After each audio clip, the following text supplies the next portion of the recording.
buying Bitcoin every single quarter. Buy more Bitcoin, we'll buy it with cash flows. We'll buy it with debt, we'll buy it with equity, we'll buy it with any other capital markets activity that we can. Michael Saylor begins by projecting a bold future for Bitcoin, a potential journey to a seven-figure valuation within the next decade.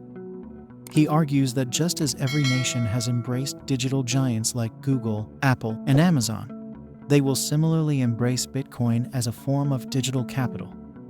However, Saylor clarifies that this adoption won't necessarily alter how countries manage their fiat currencies like the dollar.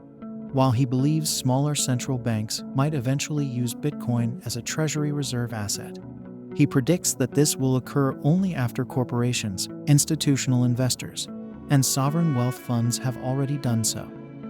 In Saylor's view, Bitcoin has the potential to be as valuable as gold or even surpass it, yet still remain in its infancy stage.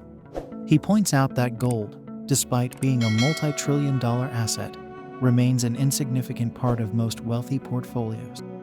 Therefore, even at $1 million per Bitcoin, we would still be early in its journey of adoption. Please take a little time to like this video, subscribe to the channel, and turn on post notifications for more videos like this. You can also check out our other videos on cryptocurrencies and the overall digital asset space and drop your comments and observations in the comments section below. Everything you do helps with the YouTube algorithm and immensely contributes to the channel's growth. Thanks and enjoy the video.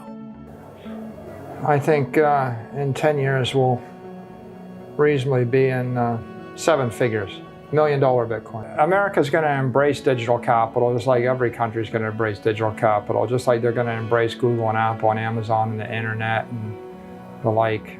They'll embrace it, but I don't think it changes how they handle the dollar. I think that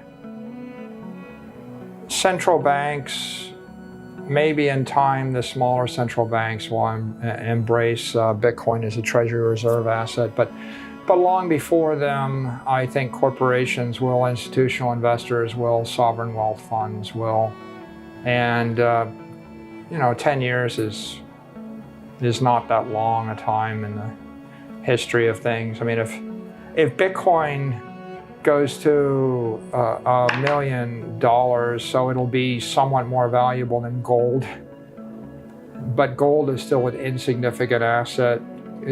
Gold is still an insignificant asset in every wealthy person's portfolio on Earth. So Bitcoin can go to $1 million a coin and be extremely successful, and it'll be starting to be embraced as digital capital, but we'll still be early. What I'd say is Bitcoin, it doesn't solve all the problems in the world. It just solves half. It's the half where you need economic power or wealth to do anything, right? Who wants power? Everybody wants power. Who doesn't want power? Right? What are you going to do with the power? Well, everybody has a difference of opinion on what they're going to do with it, but I think everybody can agree they would like more economic power, not less economic power. And the world seems very simple to me. It's like there's $900 trillion of wealth measured in dollars. The dollar will continue to expand 7 to 10% a year. That means in 7 to 10 years, there'll be twice as much of that. If Bitcoin, goes by a factor of 10 or a factor of 15, so it'll go from 1.3 trillion to 20 trillion, it could be 1% of the wealth of the world and be $1 million a coin, and the world will be whatever it's doing. Right, so I'm not really, I'm not of the opinion that there needs to be some catastrophe or there'll be some major, world event order change. I think that this is just good technology. It's going to spread just like mobile phones spread. I think the next 10 years are a very rapid transformation along at least two dimensions that I'm familiar with. There may be more than two that I am not familiar with, but the two I'm familiar with would be digital money and digital intelligence. Yeah. And it's pretty clear that there's hundreds of trillions of dollars of capital, which is analog money, And as people start to transform the analog to the digital, you're going to see profound disruptions in business models and financial applications and financial institutions. And a lot of things people took for granted for the last 30 years, they'll just throw out the window and say, what? Like if I run a survey on Twitter right now and I ask you how many of you are going to, invest in Bitcoin versus equities versus gold versus something else, I think like 3% of the people say equity. If you roll the clock back 20 years, it's like, well, like 3%, right? So there are certain things where people just don't think that way anymore. Buying Bitcoin every single quarter, buy more Bitcoin, we'll buy it with cash flows, we'll buy it with debt, we'll buy it with equity, we'll buy it with any other capital markets activity that we can. Those opportunities will change from quarter to quarter, from time to time. I can't tell you how we'll be buying Bitcoin in 10 years, but I can tell you that we will likely be buying Bitcoin. To Saylor, Bitcoin represents a superior treasury reserve asset compared to traditional debt instruments. He critiques the conventional corporate finance approach, which often relies on various sovereign debt instruments like T-bills, Argentine debt, or European bonds, all of which depreciate at rates between 7% to 20% per year. Instead, he advocates for a new philosophy, adopting Bitcoin as an accretive treasury asset that appreciates in value over time. Unlike these traditional forms of capital, Saylor predicts that as corporations and institutional investors begin to see the benefits of Bitcoin, they will start to allocate portions of their reserves to it.